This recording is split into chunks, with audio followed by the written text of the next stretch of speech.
नमस्कार दोस्तों, economics part 2 में आपका स्वागत है। संसाधनों के स्वामित्व या उत्पादन के साधन या सरकार की भूमिका के आधार पर इकोनॉमिक्स को 3 भागों में बांटा गया है: पूंजीवाद, समाजवादी, मिश्रित।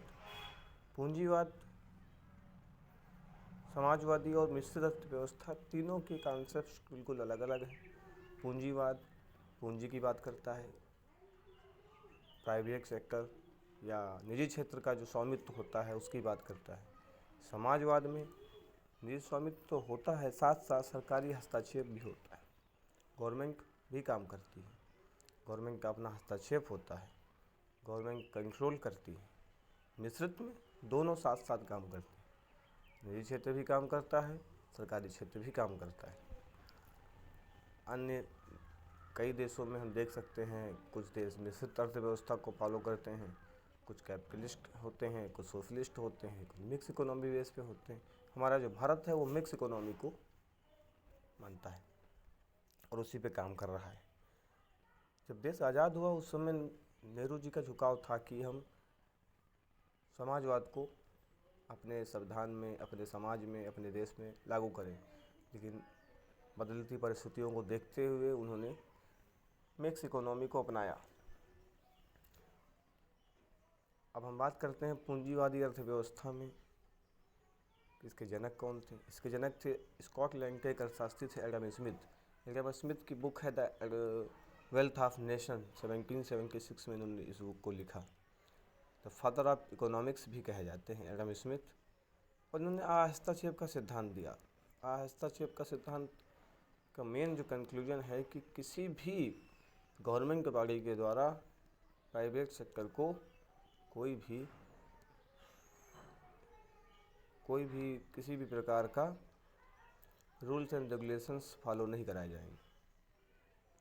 अब पूंजीवाद की विशेषता क्या थी? कंपटीशन था, यहाँ प्रतिस्पर्धा थी, उद्देश्य था अधिकतम प्रॉफिट का, आर्थिक स्वतंत्रता थी, उपभोक्ता के पास विकल्प थे और आर्थिक समानता की बात करता है। हर आदमी आगे जाके अपना बिजनेस कर सकता है, ग्रो कर सकता है, हर आदमी अपना एंटरप्रेन्योर बन सकता है। जो 4 मूलभूत कारक होते हैं हमारे किसी भी उत्पादन के, उन पे काम कर सकता है: श्रम, पूंजी, लागत और उद्यम। जब उत्पादन के सभी 4 कारकों पर निजी व्यक्ति का अधिकार हो उसे पूंजीवादी अर्थव्यवस्था कहते हैं। जापान, यूएसए, सिंगापुर, चीन पूंजी अर्थव्यवस्था में विकास तेजी से होता है। इसमें गरीब को ध्यान में न रखकर बाजार को ध्यान में रखा जाता है। इस बात का मोटा मोटा मतलब ये निकलता है कि पूंजीवादी अर्थव्यवस्था प्रॉफिट बेस्ड अर्थव्यवस्था है, जहाँ लाभ ही सबका उद्देश्य है, जहाँ लाभ पाना ही सबका उद्देश्य है। समाजवादी की बात करते हैं।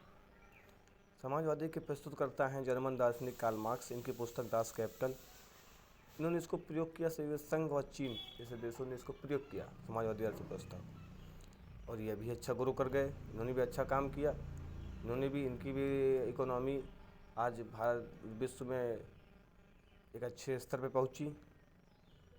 विशेषता क्या थी इस समाजवादी अर्थव्यवस्था की? इसमें उद्देश्य था कि जन कल्याण हो, लोगों का कल्याण किया जाए। बाजार प्रतिस्पर्धा का यहाँ अभाव था, कंपटीशन नहीं था उतना ज़्यादा। केंद्रीय आर्थिक नियोजन जो होते थे, जो 5 ईयर प्लानिंग्स होती थी, उनके तहत इस पर काम किया जाता था। बाजार कीमत का उतना रोल महत्व नहीं था जितना कि प्रशासकीय कीमत का महत्व था। आर्थिक समानता की बात ये भी कर रहे थे कि सारे इक्वल इकोनॉमी, हमारे सारे जो लोग हैं सबकी जो है आर्थिक रूप से सारे समान हों। समाजवादी अर्थव्यवस्था, जब उत्पादन के 4 कारकों पर सरकार का अधिकार हो तो उसे समाजवादी अर्थव्यवस्था कहते हैं। इस अर्थव्यवस्था में उत्पादन के साधनों पर सरकार का स्वामित्व होता है। सरकार अर्थव्यवस्था या आर्थिक क्रियाएं को संचालित करती है। इसके उदाहरण जैसे सोवियत संघ, वियतनाम, क्यूबा, उत्तरी कोरिया आदि। अब आता है मिक्स इकोनॉमी की बात। मिक्स इकोनॉमी के प्रस्तुत करता थे ब्रिटिश अर्थशास्त्री जॉन मेनॉक केन्स। इनकी पुस्तक थी the general theory of employment, interest and money. इसका कारण क्यों आया? मिश्रित इकोनॉमी की बात शुरू कब हुई? जब 1929 की वैश्विक महामंदी आती है, उसके बाद एक कॉन्सेप्ट निकलता है बाहर मिश्रित अर्थव्यवस्था का।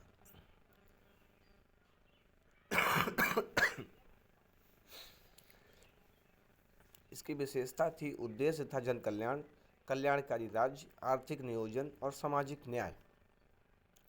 निश्चित अर्थव्यवस्था, अब हम बात करते हैं कुछ टर्म्स की जो इकोनॉमिक्स में बार बार आती हैं, बार बार जब आप इकोनॉमिक्स का अध्ययन करते हैं तो पूछी जाती हैं। कभी कभी डायरेक्टली पेपर में क्वेश्चन बन जाता है कि काला धन क्या है, निश्चित अर्थव्यवस्था क्या है, तो उसकी बात कर लेते हैं। निश्चित अर्थव्यवस्था जब उत्पादन के चारों कारकों पर निजी तथा सार्वजनिक दोनों का अधिकार हो उसे मिश्रित अर्थव्यवस्था कहते हैं। ये पूंजीवादी तथा राज्य आधारित अर्थव्यवस्था का मिश्रित रूप है। इसके एग्जाम्पल्स उदाहरण में भारत, पाकिस्तान, श्रीलंका।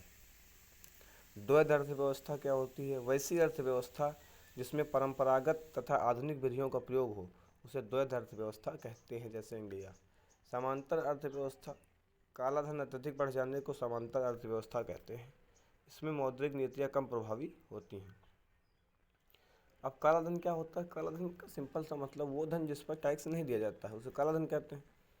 अब काला धन की जानकारी सरकार को होती नहीं है, तभी तो काला धन है वो। काला धन की जानकारी सरकार को हो जाएगी तो उसके जो विभाग हैं वो सक्रिय हो जाएंगे। जिस पर टैक्स नहीं दिया जाता उसे कहते हैं हम काला धन। मौद्रिक आय क्या होती है? किसी श्रम के बदले, मौद्रिक आय किसी श्रम के बदले मिले धन को, आपने कोई काम किया, आपने मेहनत की, तो उसके बदले जो आपको धन मिलेगा उसे मौद्रिक आय, किसी श्रम के बदले मिले धन को मौद्रिक आय कहते हैं। प्रयोज्य आय, डिस्पोजेबल इनकम, मौद्रिक आय में से टैक्स घटाने के बाद बचे धन को प्रयोज्य आय कहते हैं। ये पूरी तरह व्हाइट मनी होती है। वास्तविक आय क्या होती है? प्रयोज्य आय में से देनदारी तथा ऋण भार को हटा देने पर बचा हुआ धन वास्तविक आय कहलाता है। महंगाई बढ़ने पर वास्तविक आय घट जाता है। नीतीश ने अनुराधा को, अभी एग्जाम्पल देखते हैं हम लोग। एक क्वेश्चन है, नीतीश ने अनुराधा से 4000 कर्ज लिए थे। नीतीश की आय 1 लाख रुपए है और नीतीश पर 30% टैक्स है, तो इसकी सभी आय गणना कीजिए। अब देखिए, मौद्रिक आय तो उसकी 1 लाख है जी। किसी भी श्रम से आप जो पैसा कमाते हैं वो उसकी मौद्रिक आय हुई। नीतीश की आय तो 1 लाख रुपए है, लेकिन प्रयोज्य आय क्या होगी? जो आप टैक्स देने के बाद जो बचती है उसे कहते हैं प्रयोज्य आय। अब 30% टैक्स है, 1 लाख उसकी आय है, 1 लाख का 30%, 30,000, 70,000 रुपये उसका जो वाइट मनी है, जिसे हम प्रयोज्य आय कहते हैं। अब प्रयोज्य आय में से अगर वास्तविक आय आपको निकालनी है तो उसका सिंपल सा फार्मूला हमको ऊपर बताया गया है कि वास्तविक आय वो आय होती है जिसमें कि कोई भी देनदारी आपके ऊपर ना बची हो, ना कोई भी आपका ऊपर कर्ज हो। उस कर्ज अगर है तो उसको देने के बाद जो बचेगा वो आपकी वास्तविक आय होगी। तो वास्तविक आय 70,000 बचा था प्रयोज्य आय में। 70,000 में से 4,000 रुपये उसने अनुराधा से कर्ज लिया था। 4,000 को माइनस कर देंगे, 66,000 उसका वास्तविक आय। धन्यवाद दोस्तों, आज हम यहीं तक बात करते हैं, फिर हम नेक्स्ट वीडियो में आएंगे और आपको और अच्छे से समझाने का प्रयास करेंगे।